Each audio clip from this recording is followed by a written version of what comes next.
Hello, and welcome to Pondering the Orb. I'm your host, the wandering fantasy author Jay Requard, here once again to lead you on an adventure into books and music. But before we begin, please like, subscribe, and hit that notification bell. Let's get started with some old books and new books.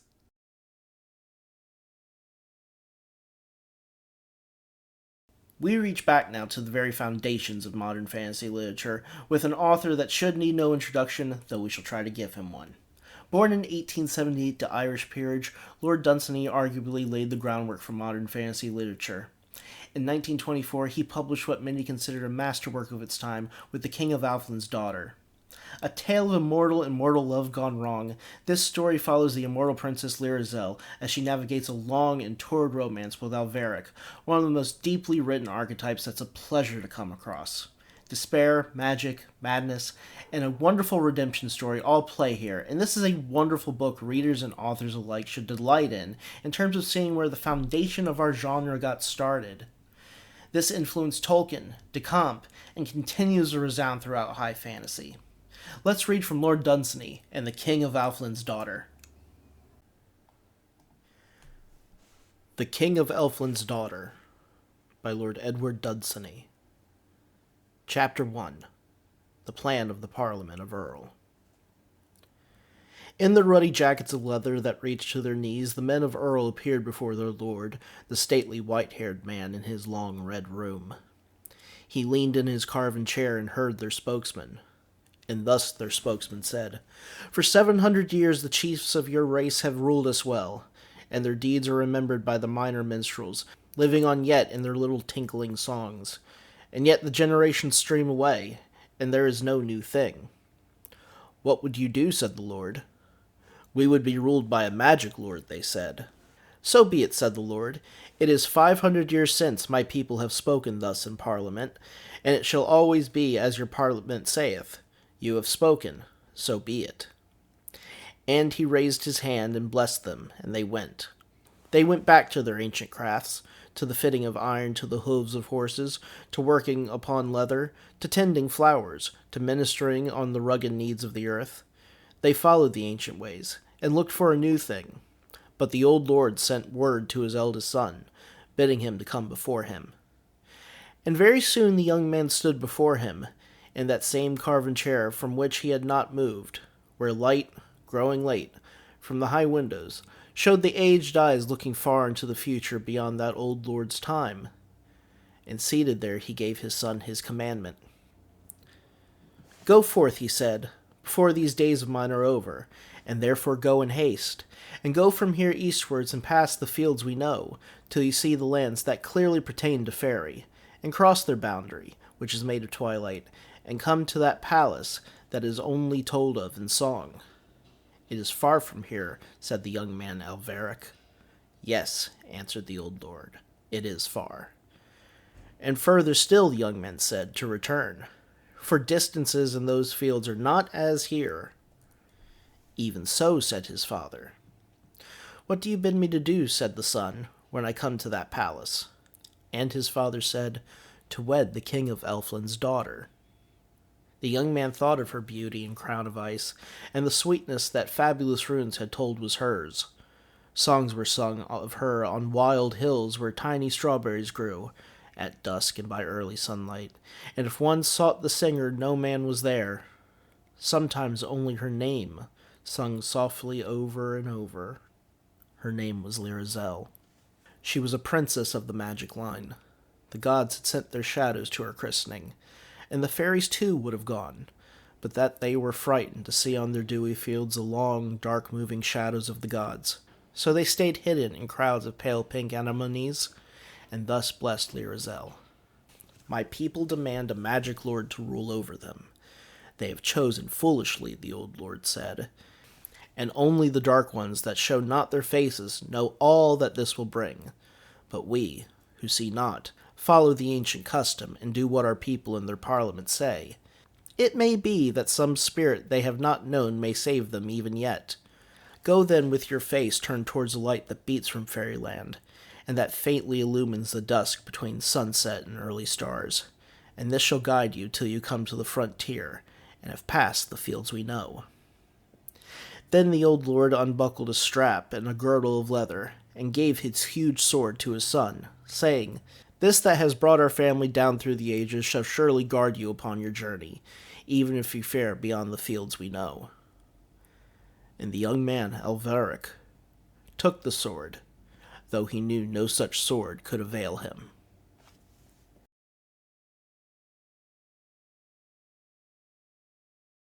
I have a new book. The first novella in my new series, Spy Counter Killer, came out this past Friday. Let's prepare for a dangerous brew. I grew up on James Bond novels, Mission Impossible, Get Smart, the Bourne books and movies, and of course I cannot tell you how much of an influence Tom Clancy is. Jack Ryan books and Rainbow Six were my standbys outside of fantasy literature when I was growing up, and they play a huge influence on this new series. Starring former spy master turned tea shop owner Mina Parkinati, her best friend and cryptographer Raga Stonecleaver, and the assassin thief Keeper. These three come together to solve the mystery of a slain emperor and discover the evil cult at the center of a grand conspiracy. For sword and sorcery fans of Fafhrd and Grey Mouser, and lovers of thrillers like Ludlum's Bourne series with dashes of Tom Clancy, I hope you will discover this fast-paced action adventure that you will want to keep coming back to. Let's read from my new book, A Dangerous Brew. A Dangerous Brew, Spy Counter Killer, Book 1, by J. Requard. Chapter 1, The Letter Arrives. She sat on the little bench in her drawing room, warmed by the open hot stove near her dark brown feet.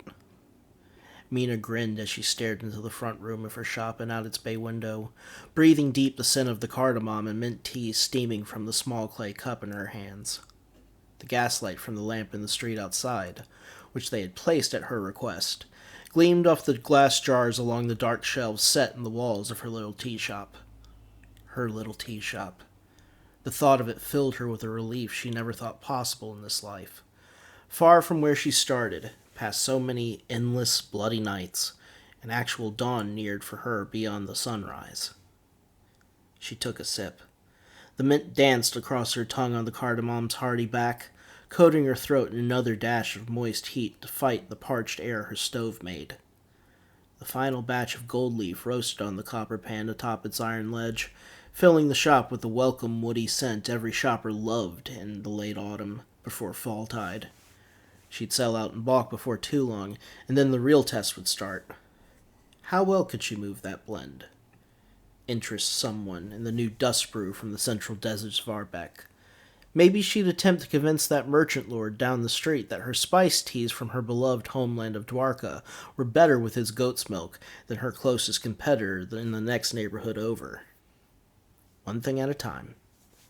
If the world taught her anything, it had taught her that. One thing at a time. A second sip of tea, this one heavier in the mint, dulled the edges of her worry. Warmth, like a bronze flame, flooded behind the trees across the cobblestone streets outside the shop's front windows.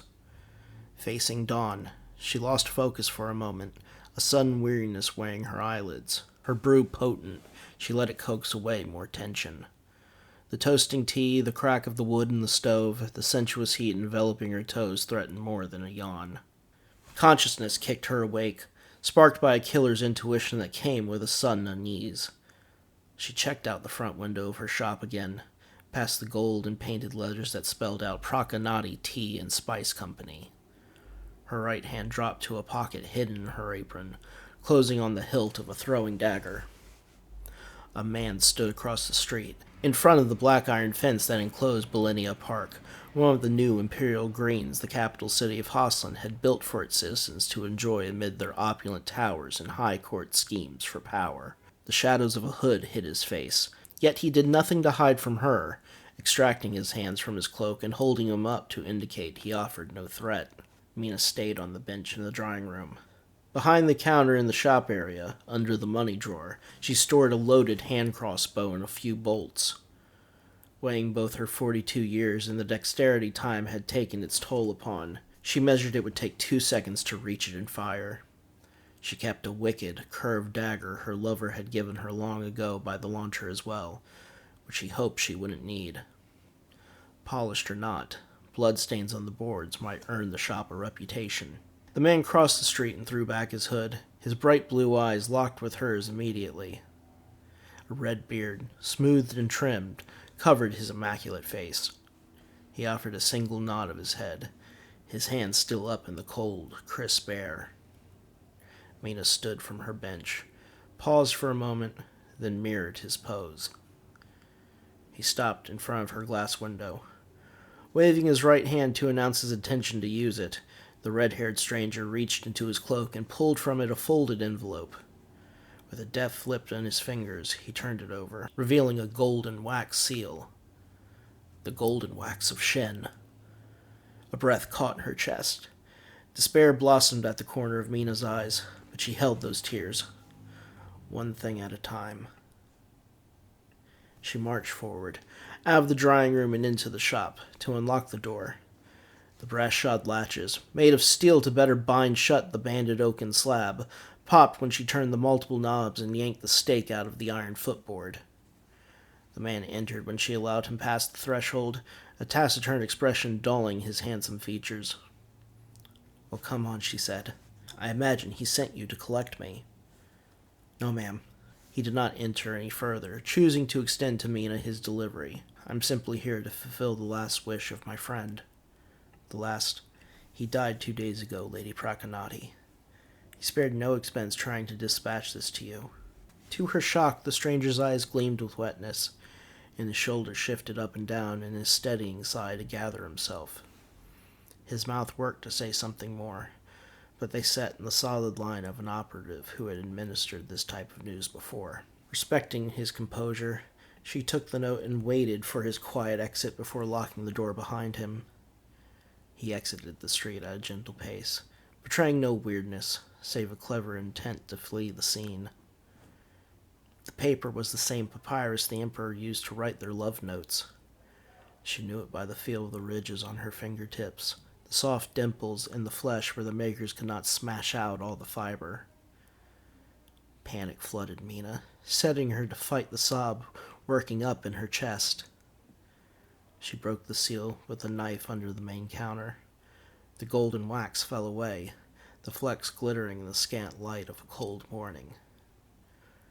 She wept many times before she gathered the strength to read the note.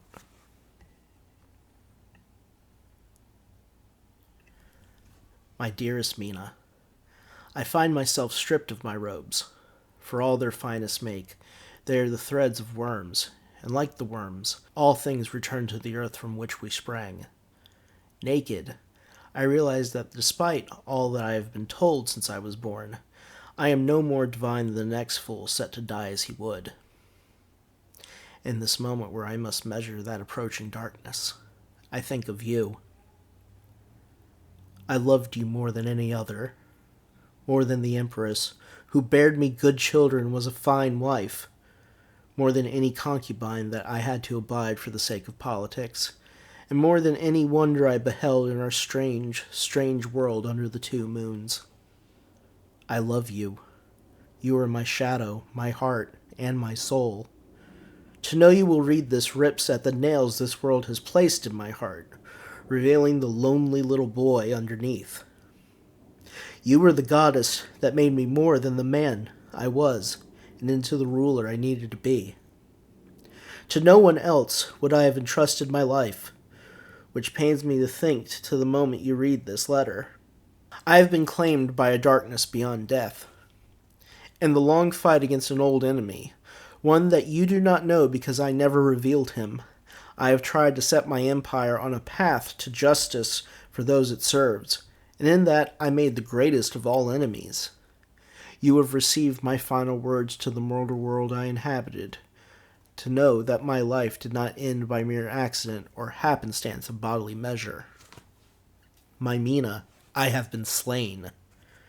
The perpetrators of my murder have long talons in the world, but I have left means to cut their wings. It is in my final thoughts that I express my impossible, improbable, wonderful love for you. You made me so happy, and I can only wish in the end that I did the same for you. You were more than all of Shen combined, and I would have given it all up for you if duty had allowed. I would have renounced my divinity for one more moment to love you. I should have. Goodbye, my Mina. Lai Zhou, the Jade Emperor of the divine land of Shen. Prakanati Tea and Spice Company postponed its opening day at the beginning of the autumn season, drawing down its green paper blinds to shut out any window shoppers.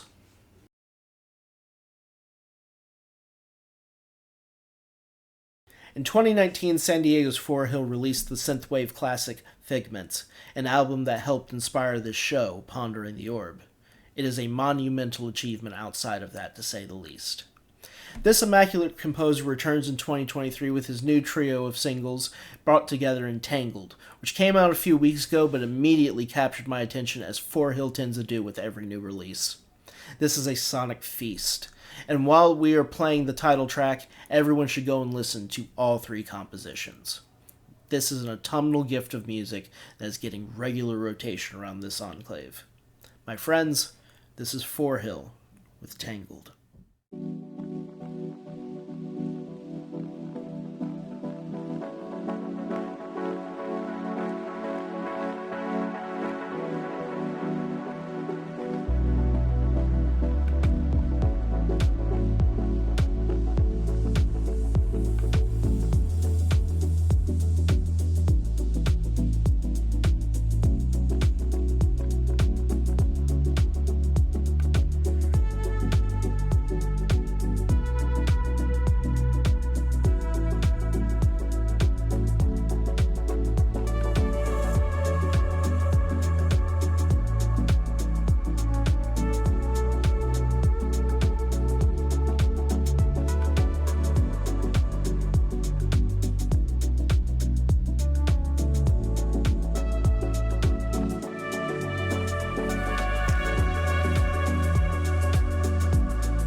we return to Melbourne, Australia for a band that continues to put out interesting melodic death metal that borders on grind, thrash, and groove.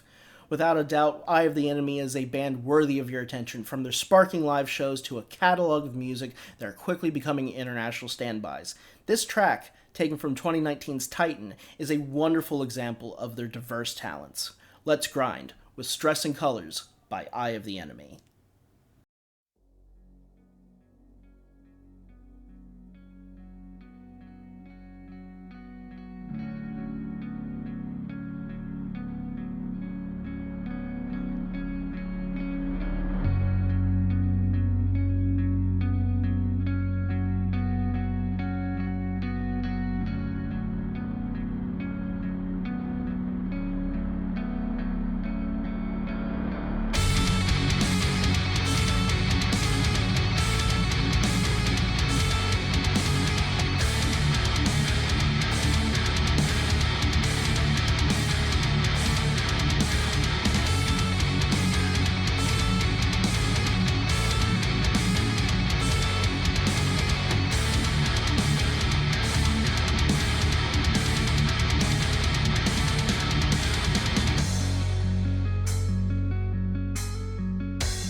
And that's our show. Thank you once again for joining me for Pondering the Orb. Please go check out all the books and music linked below in the description. And please subscribe, like, and click that notification bell.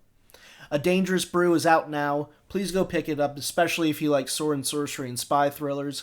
Until then, I'll see you later, my friends. Safe journeys.